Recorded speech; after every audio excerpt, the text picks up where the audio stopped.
마음과 뜻과 정성을 다하여 우리 하나님께 예배드리겠습니다.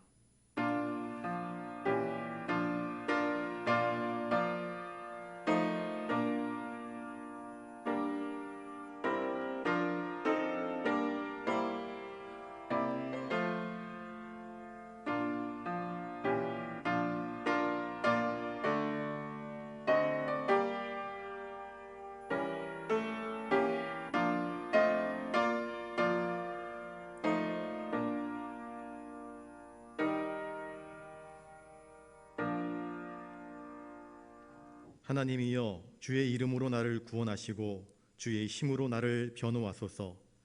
하나님이여, 내 기도를 들으시며 내 입의 말에 귀를 기울이소서. 하나님은 나를 돕는 이시며 주께서는 내 생명을 붙들어 주시는 이시니이다. 거룩하신 아버지 하나님, 참 폭우가 쏟아지는 이 무더위와 또 비를 뚫고 수요기도회로 모여 주님께 나와 엎드려 경배합니다. 주님, 저희가 드리는 감사와 찬송과 경배와 이 기쁨의 고백들을 받아 주시옵소서. 예배 중에 친히 임재하셔서 영광 받아 주시옵시고, 예배하며 기도하는 당신의 거룩한 백성들에게 하늘의 은혜와 응답을 허락하여 주시옵소서.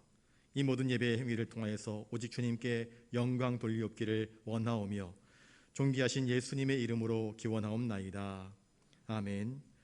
찬송가 76장 찬양하신 후에 임영효 권사님 기도하시겠습니다.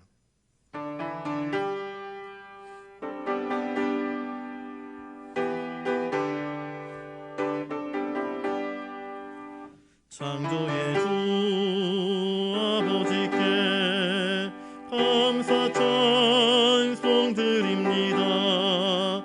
부름받은 자녀들이 주의 전에 함께 모여 찬송하고 기도하며 몸과 마음 모두어서 주께 예배 드리오니 아버지여 받으소서. 은혜의 주 구세주여 용서하여 주옵소서. 허물 많은 죄인들이 주님 앞에 회개하니 거듭나게 해주시고 말씀으로 성장하여 서로 사랑하여 하나 되게 하옵소서.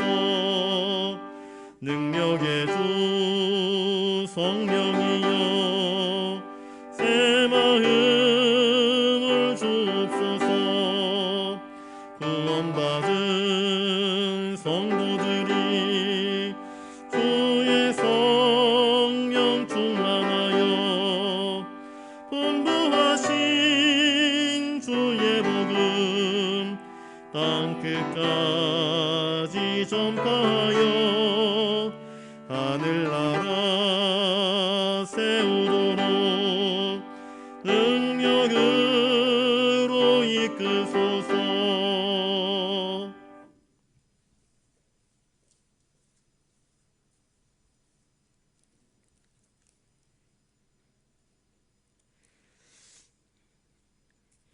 할렐루야. 우리의 참 소망이 되시는 하나님 아버지, 코로나의 재난 속에서도 저희를 지켜주시고 이 시간 예배의 자리로 불러주시니 감사드립니다. 진심으로 나아가는 우리의 예배가 온전히 하나님을 기뻐하시는 거룩한 예배가 되길 원합니다. 지난 3일 동안도 저희들은 주님의 가르침대로 세상의 소금과 빛으로 살기보다는 썩어질 것을 위해 욕심을 부리고 염려하며 살아온 것을 고백합니다. 우리의 연약함을 긍휼히 여겨주시고 모든 허물과 죄를 주님의 십자가의 보혈로 깨끗이 씻어 주시옵소서. 이 나라와 민족을 지키시는 하나님, 코로나 백신 보급과 접종이 순조롭게 잘 진행되어 전염병 확산이 종식되어서 교회의 여러 사역과 일상이 회복되게 하시고, 또한 유전자들이 공의와 정의로 국정을 운영하며 나라의 경제가 회복되고 모든 약자가 평안함을 누리는 세상이 되게 하시고, 목숨 걸고 탈북한 아버지 3만여 명의 탈북인들과 북한의 지하에서 눈물로 부르짖는 성도들의 간절한 기도를 들으셔서 분단된 남북이 복음으로 주님의 뜻 가운데서 통일시켜 주시기를 원합니다. 주님의 복된 영등 재단을 축복하여 주옵소서.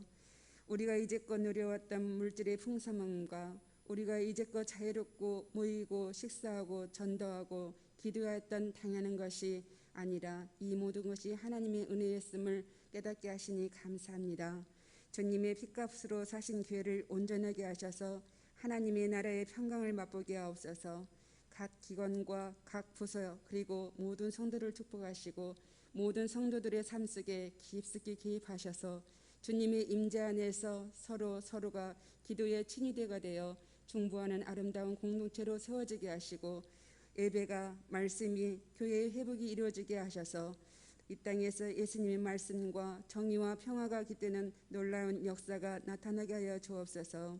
주님, 코로나로 어려움을 겪고 있는 선교사님들을 위로해 주시고 세약지에서 철수되어 고국으로 돌아온 선교사님들에게 선교의 문이 다시 열리게 하여 주옵소서.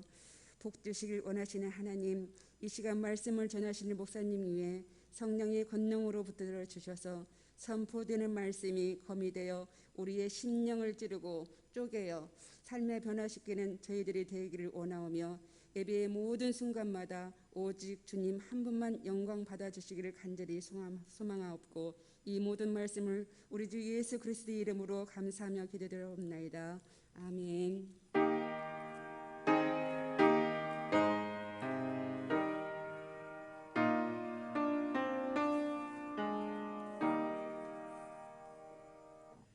이 시간 하나님께서 우리에게 주시는 말씀은 구약 성경 창세기 1장 28절부터 31절까지 말씀입니다. 구약 이면에 있습니다. 창세기 1장 28절부터 31절까지 말씀, 우리 한 목소리로 말씀을 같이 읽겠습니다. 하나님이 그들에게 복을 주시며 하나님이 그들에게 이르시되 생육하고 번성하여 땅에 충만하라. 땅을 정복하라. 바다의 물고기와 하늘의 새와 땅에 움직이는 모든 생물을 다스리라 하시니라. 하나님이 이르시되 내가 온 지면에 씨 맺는 모든 채소와 씨 가진 열매 맺는 모든 나무를 너희에게 주노니 너희의 먹을거리가 되리라. 또 땅의 모든 짐승과 하늘의 모든 새와 생명이 있어 땅에 기는 모든 것에게는 내가 모든 푸른 풀을 먹을거리로 주노라 하시니 그대로 되니라. 하나님이 그 지으신 그 모든 것을 보시니 보시기에 심히 좋았더라. 저녁이 되고 아침이 되니 이는 여섯째 날이니라. 아멘. 이 시간 옆에 분들과 인사를 나누겠습니다. 하나님께서 당신에게 복 주시기를 원합니다. 예. 조금 전에 비가 얼마나 많이 오든지 천둥치고 번개치고 또 그냥 폭우가 쏟아지는데 정말 노아의 홍수 때 그렇게 비가 오지 않았을까 할 만큼 비가 많이 왔었습니다. 이 폭우를 뚫고 교회에 나오신 여러분들 한 사람 한 사람께 감사를 드리고요. 하나님께서 복의 복을 더하시는 은혜가 있기를 주님의 이름으로 축복합니다. 오늘 이 창세기 1장 28절부터 31절까지는 하나님께서 창조의 기사 중 맨 마지막으로 하신 사역에 대해서 이야기를 하고 있습니다. 창조의 마지막 날 이루어진 그 일들이 무엇인지를 말씀해 주고 있는데, 우리 먼저 1장 28절을 한번 같이 읽어보겠습니다. 시작. 하나님이 그들에게 복을 주시며 하나님이 그들에게 이르시되 생육하고 번성하여 땅에 충만하라. 땅을 정복하라. 바다의 물고기와 하늘의 새와 땅에 움직이는 모든 생물을 다스리라 하시니라. 하나님께서는요, 피조세계를 향하여서 복을 주셨습니다. 식물들에게도 또 새들에게도 또 바다의 고기들에게도 육지에 있는 짐승들에게도 복을 주셔서 생육하고 번성하라 그렇게 말씀하셨습니다.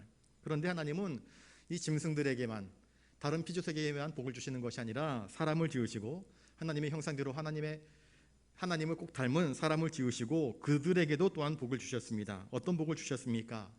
내가 지어놓은 이 모든 것들을 아름답게 다스리고 또 정복해 나가라 하시는 다스림의 권세를 우리 인간들에게 허락하여 주신 것입니다. 먼저 하나님께서 복을 주시는 내용이 나오는데, 하나님이 그들에게 이르시되 생육하고 번성하라 그렇게 말씀하여 주셨습니다. 생육하다, 번성하다. 여러분, 여러분의 자녀 손손이 생육하고 번성하여서 잘 되는 것이 하나님의 계획이고 하나님의 뜻입니다. 하나님은 사람을 만드실 때에 남자와 여자를 만드셨습니다. 그리고 한 남자에 두 여자를 만드시거나 혹은 한 여자에 두 남자를 만드신 것이 아니라 한 남자와 한 여자를 만드셨습니다. 여기에 결혼의 법칙이 있습니다. 한 남자가 한 여자를 사랑하여서 합하여 아름다운 가정을 이루는 것이 하나님이 기뻐하시는 참된 가정의 원리인 것입니다. 그리고 하나님께서는 당신의 형상대로 사람을 지으셔서 당신 대신으로 이 피조된 모든 세계를 다스릴 수 있는 특별한 권리를 위임하여 주셨습니다. 하나님은 이 아담과 하와에게 창조 사역의 대리자로서 그들에게 이 모든 것들을 다스릴 수 있는 임명권을 주시는가 하면 또한 그들이 이 아름다운 가정 제도를 아름답게 감당해 나가기를 원하십니다. 그래서 가장 작은 단위의 사회가 무엇이냐, 바로 가정입니다. 가정 안에서부터 우리 신앙생활을 제대로 행해 나가야 됩니다. 가정 안에서 신앙이 바르게 전수되지 못할 때에 많은 문제들이 발생을 할 수 있습니다. 사사기 시대 때에 그 출애굽의 모든 과정, 그것을 겪었던 이 1세대 믿음의 신앙 1세대들이 가나안 땅에 정착하고 난 이후에 하나님의 놀라운 기적들을 경험하지 못했던 2세대들, 그 세대들이 신앙의 다음 세대로 전수되지 못하고 신앙이 전혀 다른 세대로 그렇게 무너져 버리는 바람에 하나님을 바르게 섬기지 못하고 우상 숭배하고 하나님을 바르게 예배하지 못하고 헛된 것들에게 나아가 엎드려 절하는 가운데에 가정에서 아름답게 신앙이 전수되지 못함으로 인해서 무너져 내린 것을 우리는 구약의 역사를 통해서 깨닫습니다. 그래서 가정은 하나님의 영광을 드러내는 가장 기본 기초 단위임을 우리가 기억해야 할 것입니다. 그러니 성도는 가정에서부터 하나님의 뜻이 온전히 이루어질 수 있도록 힘을 써야 하는 것입니다. 생육하고 번성하라 그랬습니다. 남자와 여자가 결혼을 하여서 하나님께서 허락하시는 대로 아름다운 자녀들을 낳는 것은 너무나 당연한 것입니다. 그런데 이것은 육신적인 번성을 이야기하는 것이고요, 또한 영적인 번성도 이야기하고 있습니다. 살아가는 내 자녀들이 하나님을 올바르게 경배하는 믿음의 자녀들로 세워지는 것을 하나님은 기뻐하시는 것입니다.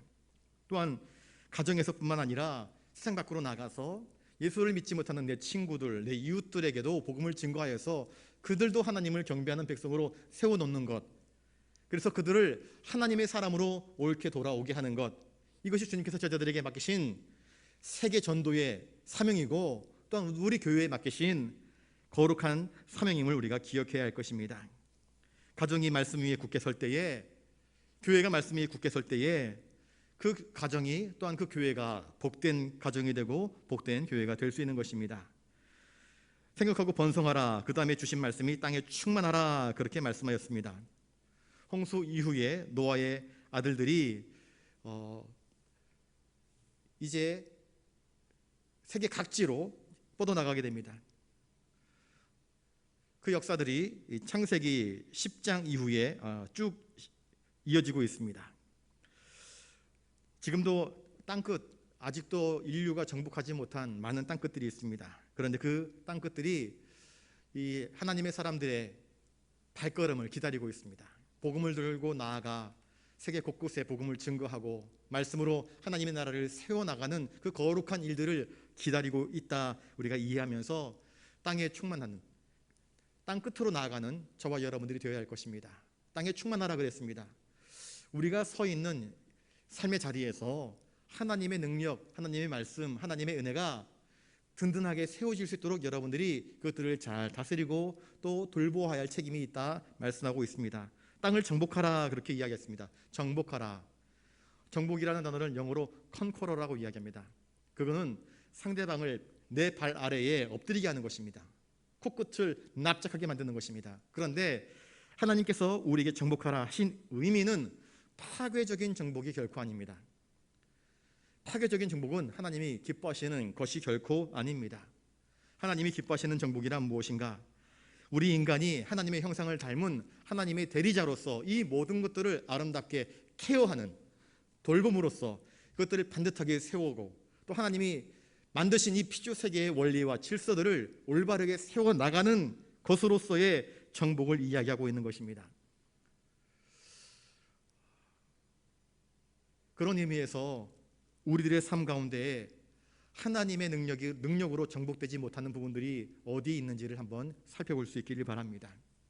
예수를 믿는다 이야기하면서 아직도 세상 것에 인해 박힌 습관들이 있습니다. 못된 말하는 버릇들 있지 않습니까?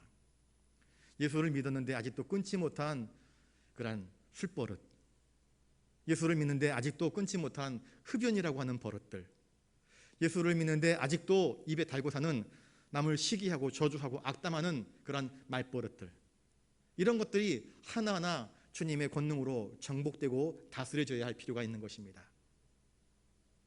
정원사가 정원을 아름답게 가꿀 때에 가지치기를 합니다. 가지치기를 해서 더 이쁘게 나무들이 자라갈 수 있도록, 그리고 더 많은 열매를 거둘 수 있도록 꽃들을 치고 가지들을 쳐나갑니다. 그래서 풍성한 열매를 거둘 수 있도록 그렇게 전지 작업을 하는 것입니다. 우리 역시 마찬가지입니다. 쓸데없이 소모되어지는 시간들이 얼마나 많이 있습니까? 우리에게는 똑같은 시간이 주어지지만 그것이 하나님의 영광을 위하여서 얼마나 아름답게 다스려지고 있느냐, 한번 스스로를 되돌아보실 수 있기를 바랍니다. 하나님의 영광을 위하여서 아름답게 다스려지고 돌보아지고 또 거룩하게 구별되어지는 삶을 살 것을 주님은 우리에게 명령하고 계시는 것입니다. 하나님은 우리 인간의 창조주이십니다. 모든 피조물의 주관자이십니다. 그런데 하나님께서 이 모든 것들을 담당하도록 우리에게 특별한 임무를 허락하여 주셨기 때문에 우리는 하나님의 뜻을 쫓아서 나 자신을 다스려야 할 것이고, 하나님의 뜻을 쫓아서 내가 섬기는 교회를 돌보아야 할 것이고, 내 자녀들을 책임감 있게 돌보고 또 섬겨야 할 것입니다. 그렇게 하라고 하나님께서는 우리에게 정복하라, 그런 의미의 말씀을 허락하여 주신 것입니다. 우리가 기억해야 될 것은 내가 세상의 주권자가 아니라는 것입니다. 하나님이 우리 인생의 주권자이십니다. 이것을 우리가 인정해야 됩니다. 많은 세상 사람들이 하나님이 우리의 인생의 주권자이심을 인정하지 않습니다. 내가 노력해서 돈 번 건데, 내가 힘들어서 거둔 것인데 라고 어리석은 부자처럼 착각할 때가 참 많습니다. 고도의 과학기술의 발달, 심리학의 발달, 물질 만능주의가 창궐하면서 어느덧 인간은 바벨탑을 쌓았던 그때 인간들처럼 점점 마음이 교만하여져 가고 있습니다. 그래서 창조주이신 하나님의 주권을 부인하고 인간의 주권, 또 테크노피아, 기술로서 완성되어지는 세상을 꿈꾸면서 세상을 만들어 가려고 합니다. 또 다른 바벨탑을 쌓아가고 있는 것입니다. 이런 때일수록 우리 성도는 내 모든 삶에 있어서 나의 호흡, 나의 생명, 나의 모든 것의 주관자가 바로 우리 하나님이심을 인정하는 삶을 살아야 할 것입니다. 그것이 인정되지 않으면 우리의 신앙생활에 올바른 첫 걸음을 내딜 수 없는 것입니다. 하나님의 주권을 인정하는 자만이 비로소 하나님의 말씀에, 하나님의 명령에 귀 기울여 순종하며, 또한 내가 서 있는 삶의 자리에서 하나님의 영광을 나타낼 수 있는 것입니다. 바다의 물고기와 하늘의 새와 땅에 움직이는 모든 생물을 다스리라, 그렇게 말씀하셨습니다. 시편 기자는 시편 8편 4절부터 이 하나님의 다스림의 축복을 이렇게 이야기합니다. 사람이 무엇이기에 주께서 그를 생각하시며 인자가 무엇이기에 주께서 그를 돌보시나이까. 하나님, 내가 뭔데요? 내가 뭔데? 나 같은 부족한 자를, 나 같은 허물 많은 자를 이렇게 하나님께서 생각하시고 돌보셔서 이와 같은 중대한 책임 있는 사명의 자리를 맡겨주십니까? 여러분, 하나님의 은혜가 너무나 큽니다. 시편 8편 5절에 계속해서 이야기합니다. 그를 하나님보다 조금 못하게 하시고 영화와 존귀로 관을 씌우셨나이다. 주의 손으로 만드신 것을 다스리게 하시고 만물을 그의 발 아래 두셨으니 곧 모든 소와 양과 들짐승이며 공중의 새와 바다 물고기와 바닷길에 다니는 것이니이다.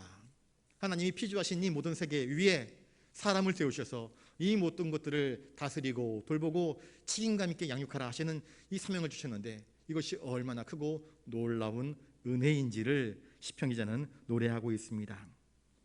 하나님의 형상대로 지음받은 인간은 모든 피조물의 대표자로서 하나님을 섬겨야 하는 사명을 받았을 뿐만 아니라 이 피조물에 대하여서, 이 피조 세계에 대하여서 하나님의 대리인이 되어서 이것들을 다스리고 관리하는 사명을 맡은 것입니다. 이것을 흔히 청지기 사명이라 그렇게 이야기하고 있습니다. 아담과 하와가 받은 이 사명은 오늘 이 시대를 살아가고 있는 우리들에게 뚜렷한 인생의 목적과 가치관을 허락해 주고 있습니다. 어떻게 살아가야 할 것인가? 무엇을 위해서 살아가야 할 것인가? 나의 생명, 나의 호흡, 나의 시간, 내가 누리는 것, 내가 바라보는 이 모든 것이 하나님께서 우리에게 허락하신 것임을 알고 내게 주어진 것에 감사하면서 우리는 믿음의 청직으로서 그것들을 잘 돌보고 잘 관리하여서 또 다른 다섯 문화, 또 다른 드문화를 남길 수 있는 믿음의 사람으로 살아가야 되겠다 하는 다짐을 우리는 가져야 하는 것 아니겠습니까? 그리고 아담과 하와를 한 가정 안에 묶어 놓으셔서 그 일들을 감당하게 하셨습니다. 아담 혼자 독차하는 것을 하나님은 기뻐하지 아니하시고 그가 잠들었을 때에 그의 갈빗대를 취하여서 하와 그의 짝을 만들어 주셨습니다. 그래서 함께 사랑함으로 합력하여 선을 이룰 수 있도록 하나님께서 허락하여 주신 것입니다. 혼자만의 능력이 아니라 서로 사랑하는 가운데에서 하나님이 기뻐하시는 뜻을 세상 가운데에 완성해 나가는 것입니다. 그것이 바로 하나님께서 사람을 지으신 목적이며 이유인 것입니다. 하나님은 사랑이십니다. 그리고 그 하나님의 사랑을 우리는 가정 속에서부터 이루어 나가야 할 것입니다. 그런데 사탄 마귀는요, 오늘날 부부간의 사랑을 깨뜨려 버립니다. 의심하게 만듭니다. 의부증이라는 말이 있지 않습니까? 의처증이라는 말이 있습니다. 왜 이렇게 의부증이라는 말이 나오고 의처증이라는 말이 나올까요? 신뢰하지 않기 때문입니다. 남편을 신뢰하지 않고 아내를 신뢰하지 않는 것이 바로 의심증으로 만들어버리는 것입니다. 사람이 의심에 빠지게 되면 어떻게 되는지 아십니까? 오늘 당신 뭐 하고 왔어? 휴대폰을 검색을 합니다. 킁킁킁거리면서 냄새를 맡습니다. 혹시 옷에서 낯선 여인의 향수 냄새가 나지 않는지를 살펴봅니다. 뒷조사를 시킵니다. 따라가 보기도 합니다. 그 의심의 병이 점점 커지게 되게 되면 관계가 허물어지고 더 이상 신뢰하지 못함으로 인하여서 두 사람 사이에 악한 일들이 발생하는 것 아니겠습니까? 사탄 마귀는요, 하나님을 섬기는 그 가정을 파탄내기 위하여서 의심을 불러일으키고 불만을 불러일으키고 온갖 다양한 방법들로 인간관계를 파괴하는 일들을 합니다. 사탄 마귀가 벌이는 짓들입니다. 사탄 마귀는 사랑으로 이루어져야 할 아름다운 인간관계를 온갖 성범죄와 다양한 이기심과 인간의 욕망으로 말미암아 파탄이 일어나도록 역사하고 있는 것입니다. 그러므로 성도는 먼저 가정에서 부부간에 서로 지극히 서로 사랑할 줄 알아야 됩니다. 남편을 사랑하고 믿어줄 줄 아시는 우리 아내분들 되실 수 있기를 바랍니다. 그리고 아내를 지극히 사랑해 줄 줄 아는 좋은 남편들이 되실 수 있기를 바랍니다. 하나님은 아담의 고백처럼 내 뼈 중에 뼈요 내 살 중에 살이다 라는 고백과 같이 아내를 가장 소중한 존재로, 남편을 가장 소중한 존재로 바라볼 수 있도록 서로를 사랑의 관계로 만들어 놓으신 것입니다. 그리고 자녀를 양육할 때도 마찬가지입니다. 사랑으로 양육받는 자녀가 있는가 하면 혹덩어리처럼 미움으로 불편함으로 양육받는 자녀들도 있습니다. 어떤 자녀가 더 바람직하게, 더 거룩하게, 더 아름답게 자라날지에 대해서는 묻지 않아도 답이 나올 것입니다. 어려서부터 사랑받는 자녀, 칭찬받는 자녀, 인정받는 자녀, 그 자녀는요 올곧게 바르게 자라납니다. 그런데 어려서부터 구박받으며 미움받으며 시기받으며 꾸중들으며 자라나는 아이들은 눈치 보며 올곧게 자라가는 것이 아니라 삐뚤삐뚤 그렇게 삐뚤어진 인생을 살아갈 수밖에 없는 것 아니겠습니까? 가정 안에서부터 사랑이 이루어져야 됩니다. 가정 안에서부터 자녀들에게 사랑을 나타낼 수 있어야 됩니다. 그리고 이 사랑은 점점 확대되어야 됩니다. 하나님은 이 사랑을 가지고 이 모든 것들을 돌아보라 말씀하십니다. 관리하라 말씀하십니다.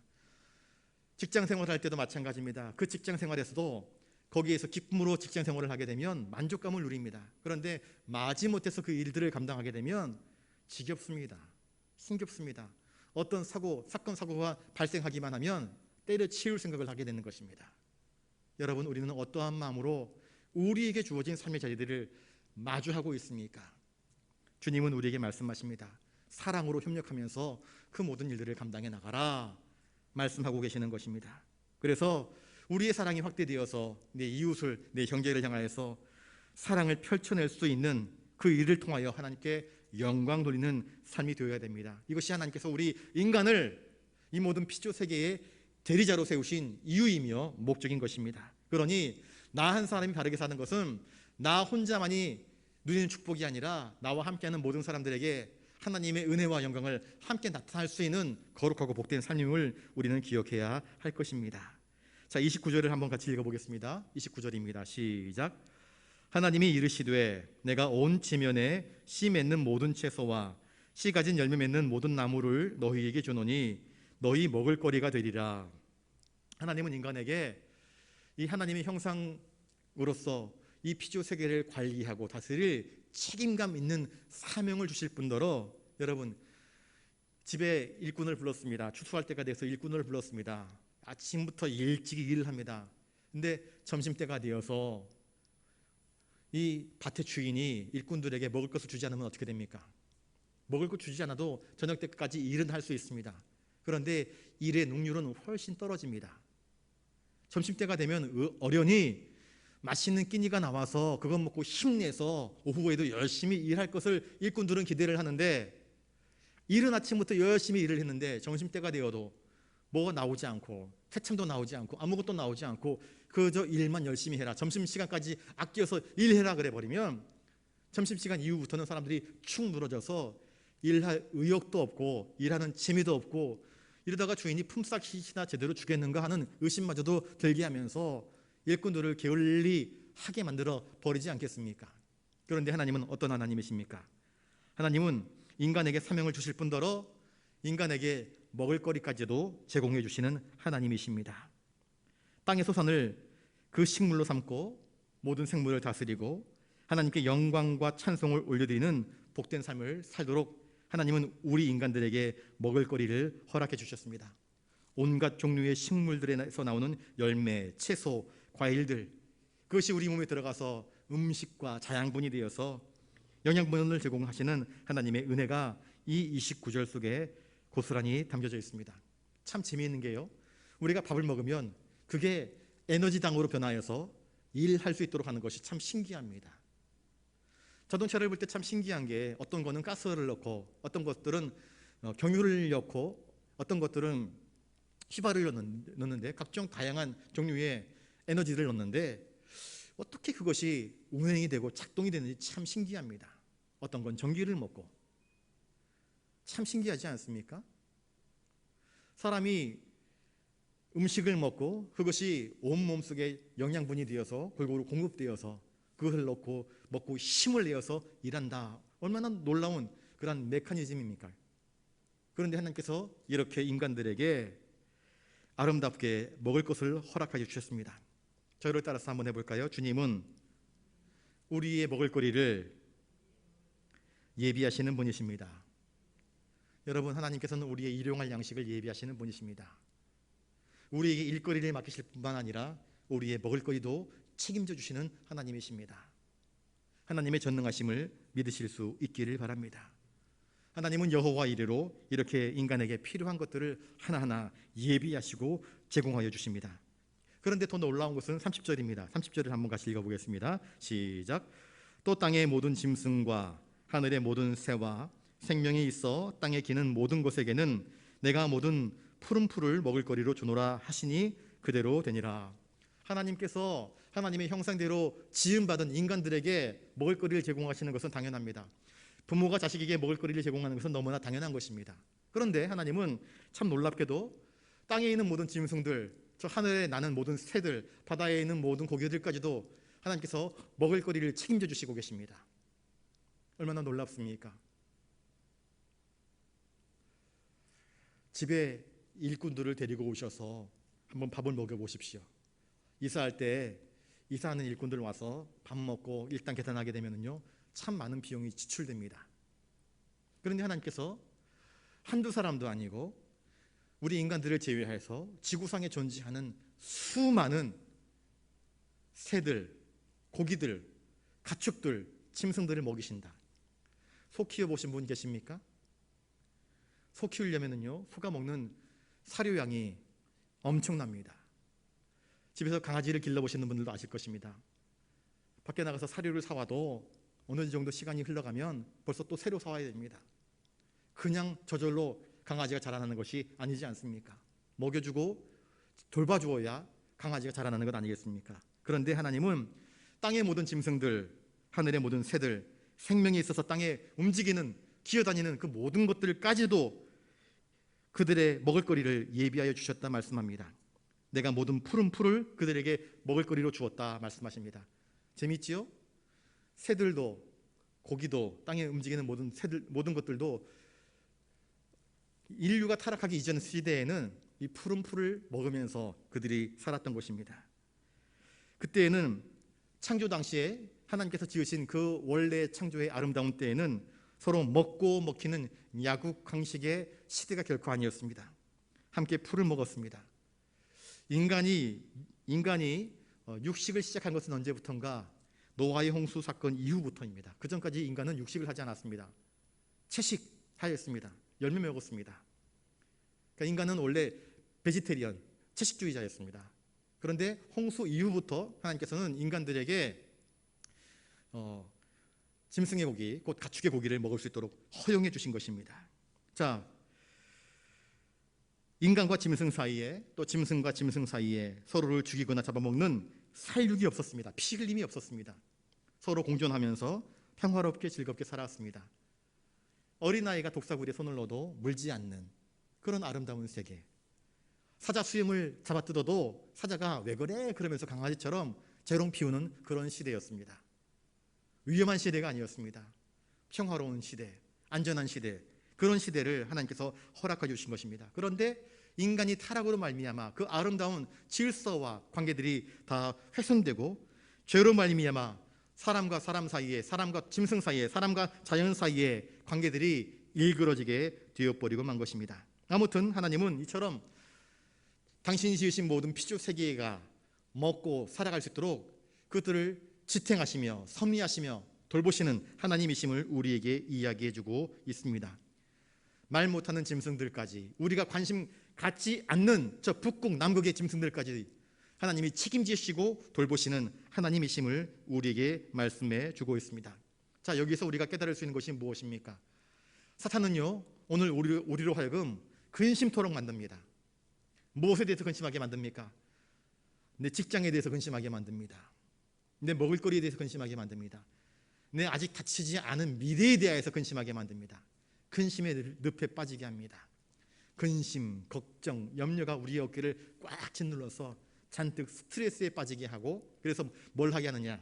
너 지금부터 부지런히 너의 창고에 가득 음식을 치워놓지 않으면 너 나중에 망한다. 우리를 공포로 몰고 갑니다. 사탄이 주는 근심이나 걱정의 노예가 되지 않기를 바랍니다. 저를 따라서 한번 해볼까요? 하나님은 오늘 피었다 지는 들풀도 입히십니다. 여러분, 참새 한 마리도 하나님께서 허락하지 아니하시면 떨어지지 않는다라고 말씀합니다. 하나님은 저 참새 한 마리까지도 먹이시고 돌보시는 하나님이십니다. 저 공중나는 새들까지도 먹이시는 하나님께서 하나님의 자녀, 당신의 형상대로 지음받은 우리가 간구하며 부르짖을 때에 그 필요한 바를 도와주시지 않겠습니까? 필요한 양식을 채워주시지 않겠습니까? 하나님은 아버지와 같은 사랑으로 우리의 필요를 넉넉히 채워주시는 하나님이심을 믿으라 라고 성경은 우리에게 말씀하고 있는 것입니다.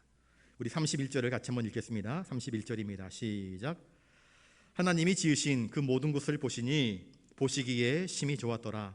저녁이 되고 아침이 되니 이는 여섯째 날이니라. 자, 하나님이 그 지으신 모든 것을 보셨다 말씀합니다.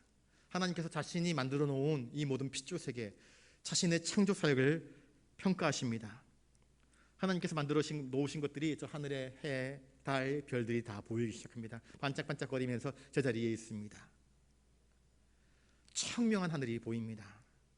그리고 아름다운 구름이 보입니다.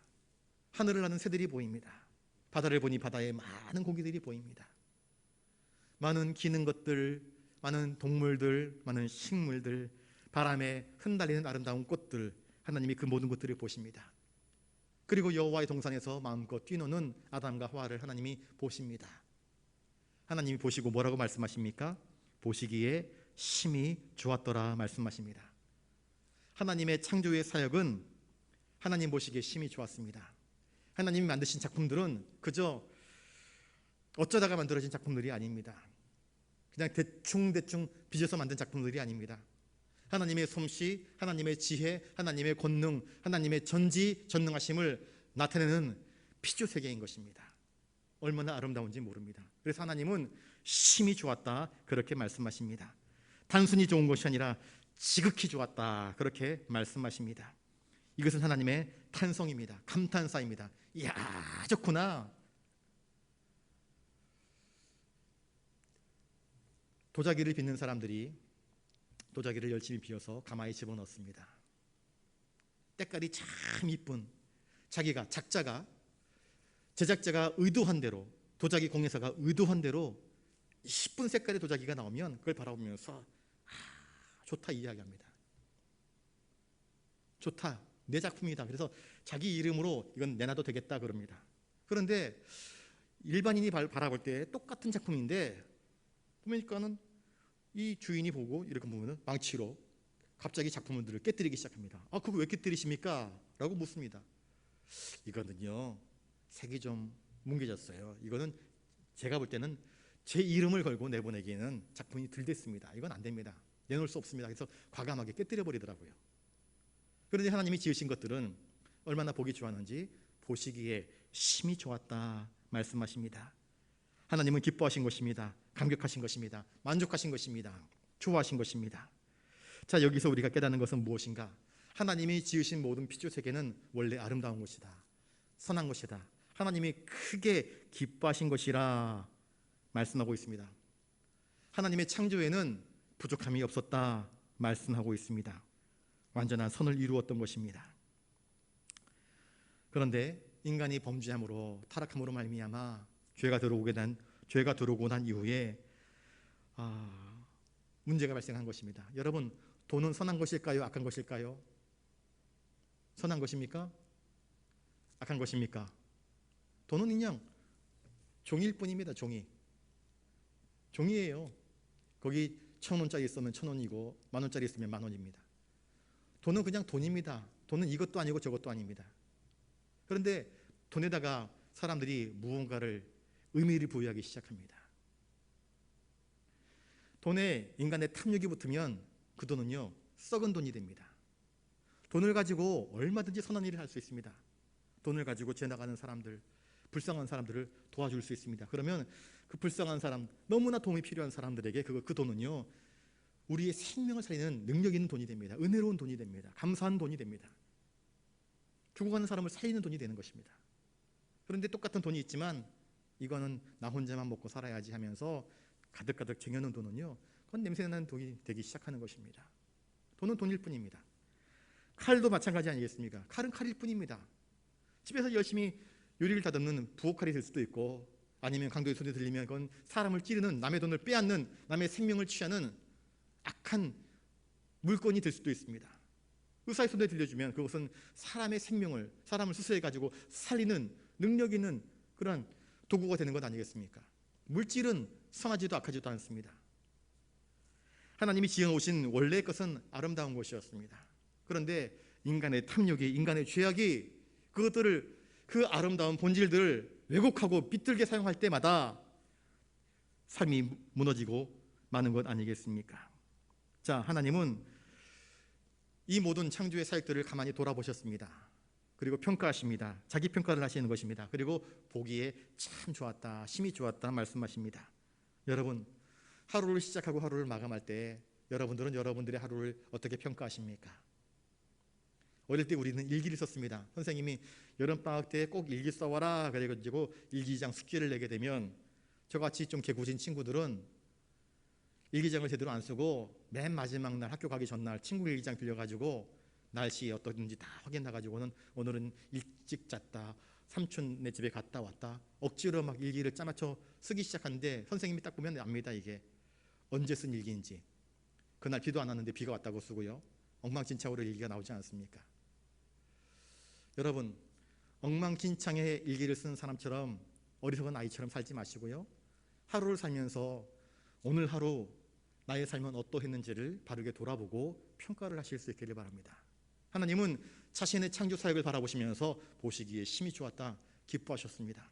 왜 기뻐하셨을까요?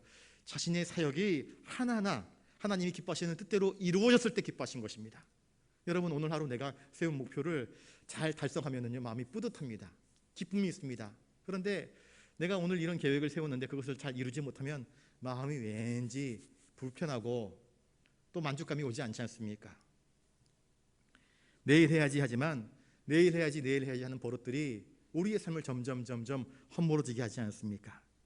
하나님은 자신의 사역을 돌아보시면서 보시기에 심히 좋았다 말씀하십니다. 우리도 오늘 하루 우리의 삶을 가만히 돌아보면서 참 하나님 보시기에 좋았지, 혹은 아하, 이것은 하나님 보시기에 좋지 못하구나, 내가 봐도 이것은 너무 무기력했어, 아니면 게을렀어, 혹은 이렇게 하면 안 됐을 것을 자기 평가를 하면서 하나님 앞에서 하루를 마감하고 그 하루가 하나님 보시기에 아름다운 하루가 될 수 있도록 열심히 살아갈 수 있는 그러한 책임감 있는 삶을 살아가는 우리가 될 수 있기를 바랍니다. 하나님이 지으신 것이 심히 좋았다 말씀하십니다. 하나님은 인간들을 통하여서 찬송받기를 원하십니다. 부분도 아름다웠지만 그 모든 전체의 완성도를 볼 때에 하나님은 보시기에 심히 좋았다 말씀하십니다. 여러분, 우리들의 삶의 부분들이 다 합쳐져서 마지막 날 하나님 앞에서 완전판이 드러나게 될 것입니다. 그때에 하나님 보시기에 심히 좋았더라 라는 말씀을 들어야 하는 우리의 삶이 되어야 하지 않겠습니까? 하나님은 우리를 당신의 형상대로 거룩하게, 존귀하게, 아름답게 지어 놓으셨습니다. 그런데 오늘 나는 하나님 앞에서 그 하나님의 거룩한 형상대로의 삶을 온전히 살아가고 있는지 살펴볼 수 있기를 바랍니다. 인간은요, 우리의 창조주이신 하나님을 증명할 수 없습니다. 왜 그런 줄 아십니까? 우리 인간은 죽을 수밖에 없는 유한한 존재이기 때문입니다. 우리의 지성, 우리의 감성, 우리의 능력에는 한계가 있습니다. 측량할 수 없는 하나님의 은혜를 우리가 깨닫고 하나님의 뜻 앞에서 우리가 겸손히 머리를 숙이며 하나님의 도우심을 구할 수 있는 저와 여러분들 되시기를 바랍니다. 세상 모든 피조물들이 하나님의 거룩하신 뜻 앞에서 순종하는데 우리 주님이 말씀하시면 풍랑도 멈추고 우리 주님이 말씀하시면 홍해 바다도 열리는데 인간들만이 하나님의 뜻을 거역합니다. 인간들만이 하나님의 말씀 앞에 귀 기울여 순종하지 않습니다. 이처럼 배역하고 타락한 인간들을 하나님은 여전히 사랑하셔서 구원하시기 위해서 예수 그리스도를 우리에게 보내주지 않았습니까? 그 예수 그리스도의 은혜, 그 십자가 보혈로 예수를 믿고 다시 하나님의 자녀로 회복되어지는 은총을 우리에게 허락해 주지 않았습니까? 여러분, 그러니 우리는 하나님의 선하신 창조의 목적대로 인생을 살아가야 하는 설명을 기억하실 수 있기를 바랍니다. 하나님은 이 모든 것들을 아름답게 지으셨습니다. 처음을 아름답게 지었습니다. 하나님께서는 우리에게 예수 그리스도를 통해서 거룩한 새 사람을 입은 하나님의 자녀가 되게 해주셨습니다. 이제 하나님의 일이 우리 안에서 시작되었습니다.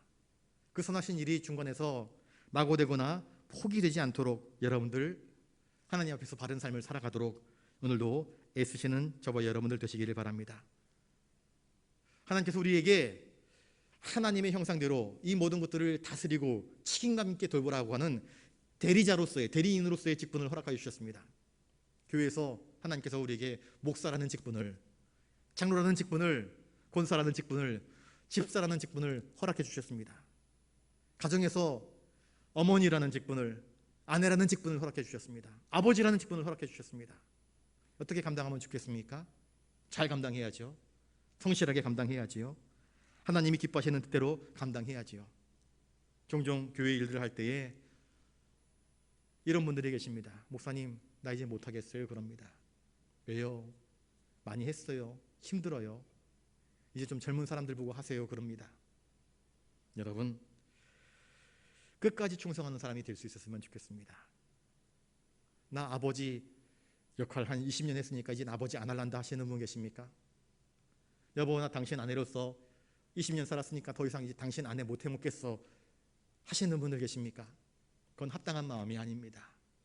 하나님께서 우리에게 어떤 사명과 직분을 주셨으면 그 직분에 대하여서 끝까지, 처음부터 끝까지 달려갈 수 있는 믿음의 사람들 되실 수 있기를 바랍니다.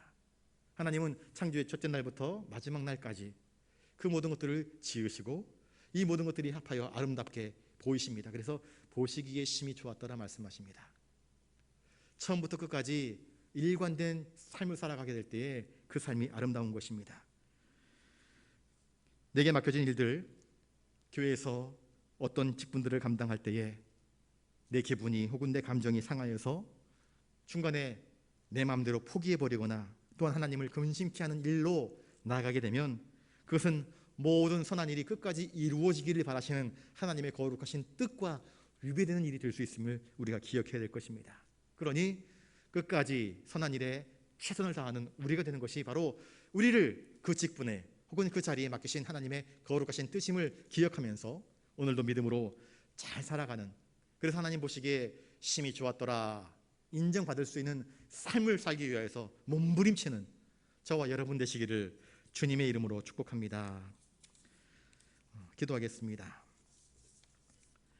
거룩하신 아버지 하나님, 오늘도 귀한 말씀으로 저희들에게 들려주시니 감사를 드립니다. 하나님이 사람을 지으시고 가장 먼저 하신 일이 그들에게 복을 주시는 일이었음을 깨닫습니다. 하나님은 우리에게 복 주시는 하나님이시고 하나님의 형상대로 이 모든 것들을 지으시고 난 이후에 하나님의 형상을 닮은 우리들에게 이 모든 것들을 관리하고 돌보고 양육하고 케어할 수 있는 그런 특별한 책임과 사명을 허락하여 주셨습니다.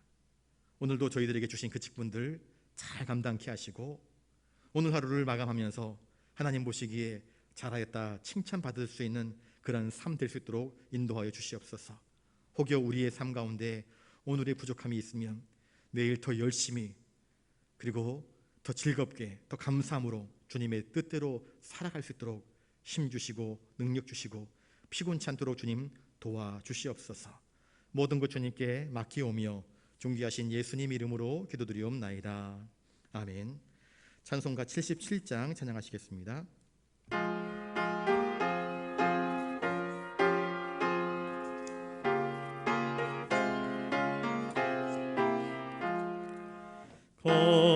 거룩하신 하나님, 전능하신 아버지, 우주 만물 창조하신 살아계신 하나님, 아름다운 세상에 우리 살게 하시니 거룩하신 하나님께 경배 찬양합니다. 거룩하신 하나님, 자비하신 아버지, 모든 죄를 용서하신 은혜로우신 하나님, 우리들을 인도해 생명길로 이끄신 거룩하신 하나님께 경배 찬양합니다. 거룩하신 하나님, 영원하신 아버지, 영생하는 말씀으로 복을 주신 하나님, 이 세상을 진리로 이끄시는 하나님,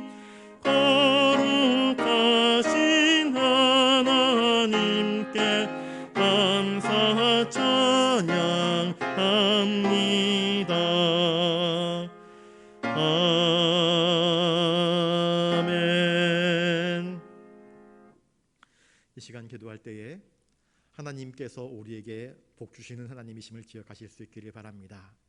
하나님이 우리에게 모든 것 예비하여 주셨습니다. 우리의 터전, 우리의 일터, 우리의 가정, 우리의 기업, 우리의 먹고 마시고 살아갈 수 있는 모든 것들을 하나님이 예비해 주셨습니다. 그러니 염려가, 근심이, 걱정이 나를 짓누르지 않도록 하나님을 의지할 수 있기를 바랍니다. 사탄은 우리로 하여금 염려하여서 기도하지 못하게 합니다. 근심하여서 기도하지 못하게 합니다. 걱정하여서 그 근심거리만 바라보게 하고, 근심거리 넘어 우리에게 나 너 도와줄 수 있다, 나 얼마든지 너를 일으켜줄 수 있다 말씀하시는 하나님을 바라보지 못하게 만듭니다. 그러니 전능하신 하나님을 바라보실 수 있기를 바랍니다. 의지할 수 있기를 바랍니다. 기도하실 때에 우리 교회를 위해서 기도해 주시기 바랍니다.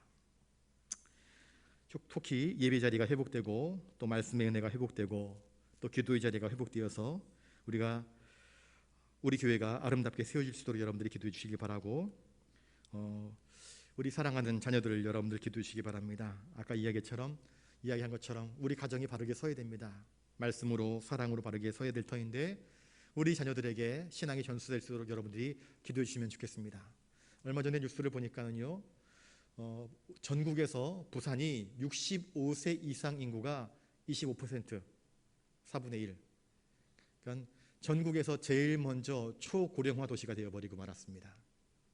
이제 그 이후 20년 후, 30년 후가 되게 되면 대한민국의 인구가 뚝뚝 떨어져서 한 100년도 되기 전에 아마 대한민국의 인구가 4분의 1로 줄어든다는 말이 있습니다. 전 세계에서 대한민국의 출산율이 꼴등입니다. 198개국에서 198등. 출산율이 저조할 뿐만 아니라 요새는 인구 절벽이라는 말을 씁니다. 인구가 뚝 끊겨버렸습니다. 절벽입니다. 이어지지 않습니다. 이건 사실 우리에게 너무나 큰 문제입니다. 인구가 끊어진다. 다음 때가 없는 것입니다. 한 세대가 지나가고 두 세대가 지나가 버리면 대한민국은 존재하지 않을 수도 있다 하는 것이 지금 사회학자들의 연구 결과인 것입니다. 왜 그럴까요? 하나님께서 생육하고 번성하라 그랬는데 우리가 어느 순간부터 하나님의 말씀대로 살아가지 않고 사회가 이야기하는 대로 살아갑니다. 아름다운 가정을 이루라 그러는데 아름다운 가정을 이루지 못합니다. 이런저런 핑계들이 많습니다. 취업을 못해서, 집을 마련하지 못해서, 여러 가지 많은 핑계들이 많은데 이것이 무엇입니까? 걱정하는 것, 근심하는 것 아니겠습니까? 사탄마귀는 우리를 근심하고 걱정하게 만들어서 하나님께서 우리에게 허락하신 창조의 명령들을 지키지 못하게 만듭니다. 두려워하게 만듭니다. 걱정하게 만듭니다. 우리 자녀들을 놓고 기도해 주시기 바랍니다. 우리의 다음 세대들이 생육하고 번성할 수 있도록 여러분들 기도해 주십시오. 우리 다음 세대들이 믿음으로 더욱더 생육하고 번성할 수 있도록 기도해 주시기 바랍니다. 선교의 현장이 많이 어렵습니다. 전도가 안 되고요, 예배를 모일 수 없습니다.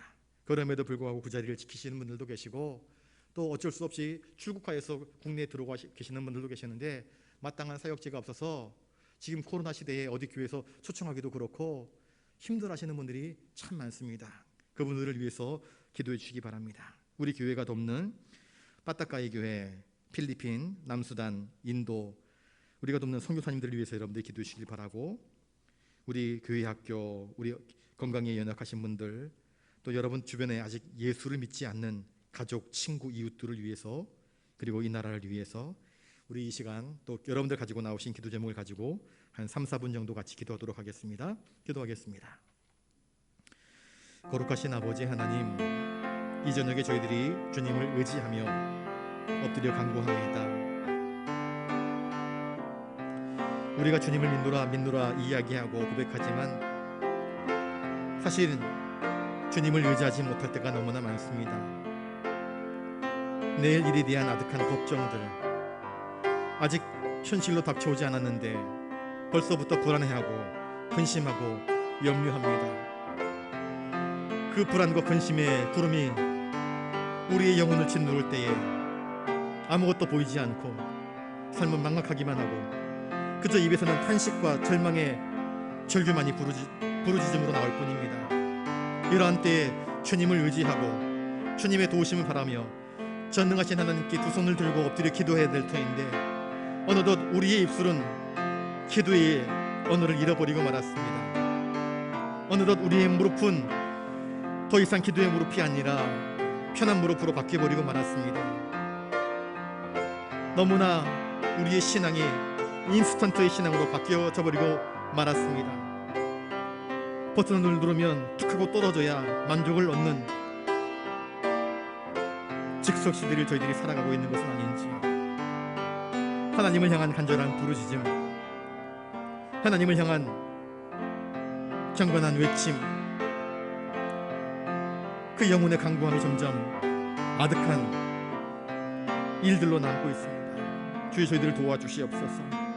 다시 하나님 앞에 엎드려 기도하게 하시고 다시 우리의 무릎으로 주님의 제단에 나와 엎드려 간구하는 가운데에 주님의 선하심과 주님의 도우심과 주님의 살아서 역사심을 맛보며 체험할 수 있는 우리 부산영락의 믿음의 권속들 되게 하여 주시옵소서.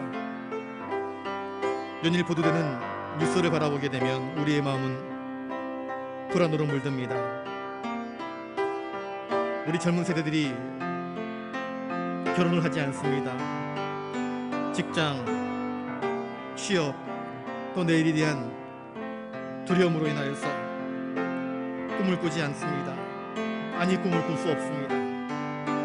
이러한 현실 속에서, 이러한 상황 속에서 하나님 다시 믿음으로 우리 청년들이 바르게 세워지고 하나님을 향한 간절한 부르짖음과 간구 가운데에 믿음의 여호수아처럼, 믿음의 요셉처럼, 믿음의 다윗처럼 이 어려운 시대를 넉넉히 이기며 극복해 나갈 수 있도록 주님 도와주시옵소서.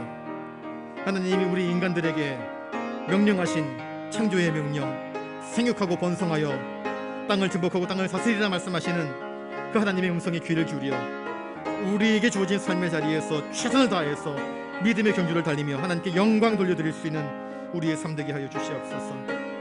우리 다음 세대 유치부, 아동부, 중고등부 청년들 기억하여 주시옵시고 육신의 연약함으로 인해서 병상에 누워 계신 성도들을 기억하여 주시옵시며 연로하신 어르신들의 건강을 붙들어 주시옵시고 그 영혼의 강건함을 더하여 주시옵소서.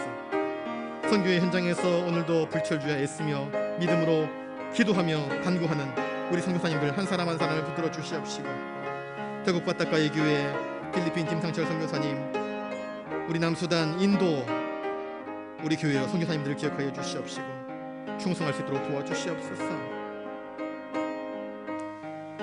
선교의 현장에서 출국하여 코로나 시국에 갈 바를 정하지 못하고 불안에 떨고 있는 선교사님들을 또한 붙잡아 주시옵시며 우리 한국교회를 하나님께서 또한 붙잡아 주시옵소서.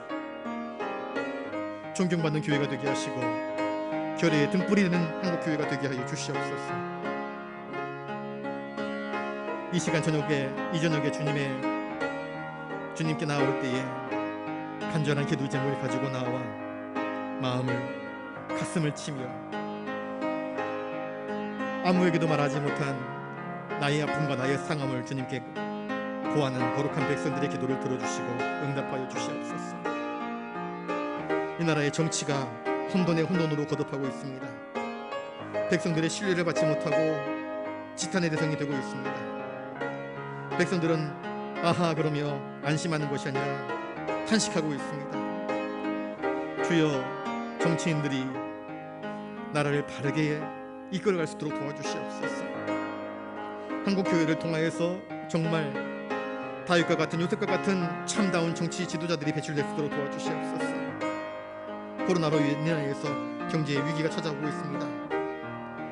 가정과 일터가 많이 어렵습니다. 우리 자녀들 마음껏 공부해야 될 터인데 학교 운동장에서 뛰어놀아야 될 터인데 그러지 못하고 있습니다.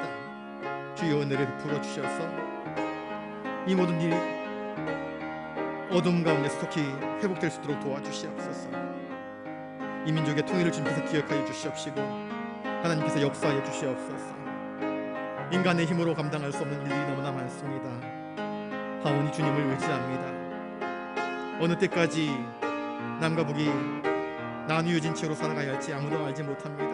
하오나 하나님의 선하심과 하나님의 인자심과 하나님의 긍휼하심이 이 민족 위에 역사하실 줄 믿사오니 주님 속히 주님의 뜻이 이 땅 가운데 이루어지게 하여 주시옵소서. 오늘도 이 저녁에 간구하는 당신의 백성들의 기도를 들으시고 응답하여 주시옵소서. 하나님, 이들 위에 복 내려 주시옵소서. 은혜 내려 주시옵소서.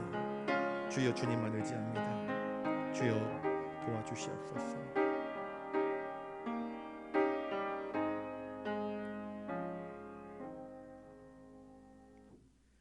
거룩하신 주님, 하나님이 우리의 창조주, 우리의 전능자이심을 우리가 너무나 쉽게 망각하고 세상 걱정, 세상 근심, 세상 염려에 축 늘어져 기쁨과 생기를 잃어버리고 낙심한 채로 살아갈 때가 너무나 많았음을 고백합니다. 이 시간 나의 도움, 나의 반석 되시는 하나님께 우리의 소원과 간구를 아뢰었습니다. 주님, 우리에게 새 힘 주시옵소서. 능력 주시옵소서. 성령의 충만함 허락하여 주시옵소서. 응답하여 주시옵소서. 우리 교회, 한국교회, 세계 선교의 현장 위에 친히 역사하여 주시옵소서. 넉넉히 이 위기를 극복해 나갈 수 있도록, 이겨나갈 수 있도록 주님 은혜를 허락하여 주시옵소서. 더욱 뚜렷이 주님만 의지하고 주님만 바라봅니다. 모든 병든 자들, 모든 심약한 자들, 모든 믿음 잃어버린 자들 주님 붙잡아 주셔서 바른 대로 돌아오게 하여 주시옵시고 여호와께 은혜를 얻도록 하여 주시옵소서. 이 나라 이 민족 위에도 하나님께서 함께하여 주시옵소서. 다만 모든 것 주님께 의지합니다. 주여, 저희들을 붙드시고 인도하여 주시옵소서. 감사를 드리옵고 존귀하신 예수님 이름으로 기도드리옵나이다. 아멘. 이제는 우리 구주 예수 그리스도의 은혜와 하늘 아버지의 놀라우신 사랑하심과 성령님의 감동 감화 역사 교통하심이 전적으로 하나님을 신뢰하며 내게 주어진 삶의 자리에서 최선과 정직과 성결함으로 하나님께 나아가기를 다짐하는 당신의 사랑하는 거룩한 믿음의 백성들 머리 위에 이제로부터 영원토록 함께하옵시기를 간절히 축원하옵나이다. 아멘.